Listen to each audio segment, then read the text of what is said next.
ఏం జరిగింది సార్? ఉదయం 5-10 గంటలకు నెల్లూరు నుంచి కర్నూలు పోయే వేగా బస్సు, ఏసీ బస్సు దేవుని వల్ల ప్యాసింజర్స్ 6 మంది ఉన్నారు కాబట్టి ఎటువంటి ప్రాణాపాయం జరగలేదు. ఎవరు కూడా పెద్దగా గాయాలు కాలేదు. డ్రైవర్ చాకచక్యంగా కొద్దిగా స్లో చేసినాడు కాబట్టి బండి కొద్దిగా అప్సైడ్ అయిపోయింది.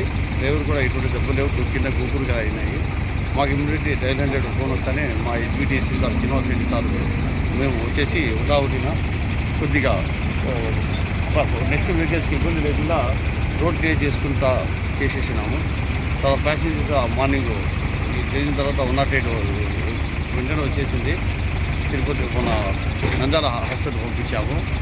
ప్రమాదానికి కారణం ఏం సార్? ప్రమాదానికి మన వచ్చేటప్పుడు కొద్ది స్పీడ్ వచ్చాడు, వచ్చి కటింగ్లో ఓవర్ కటింగ్ చేశాడు డ్రైవరు. ఓవర్ కటింగ్ చేసిన దానికి బండి అప్సైడ్ అయిపోయింది. ఆల్రెడీ స్టాపర్స్ పెట్టినాం. ఎందుకంటే పబ్లిక్ ఈ పక్క 2 వీలర్లు ఆటోలు ఇట్లా వస్తుంటారు ఈ చాబోలు క్రాస్లో విలేజెస్, వాళ్ళ కోసం చెప్పి స్టాపర్స్ పెట్టించాము. ఎందుకంటే యాక్సిడెంట్ జరగకుండా దానికి. బట్ బస్సు డ్రైవరు కొద్దిగా రన్నింగ్లో కొద్దిగా స్లో చేసి సరిపోయింది. ఏదో రాయి అడ్డం ఉంది, రాయి ఎక్కించాను అని అంటున్నాడు డ్రైవరు. ఏదో రాయి ఎక్కించినాను అంటున్నాడు. రాయి ఉండే హైవేలో అంటున్నాడు. ఏం లేదు, ఇది డేట్ ఇట్టే వచ్చాను ఇక్కడ కనిపిస్తుంది. ఓకే, ప్రయాణికులకి ఏం కాలేదు కదా? ప్రయాణికులకి ఏం కాలేదు దేవుని వల్ల.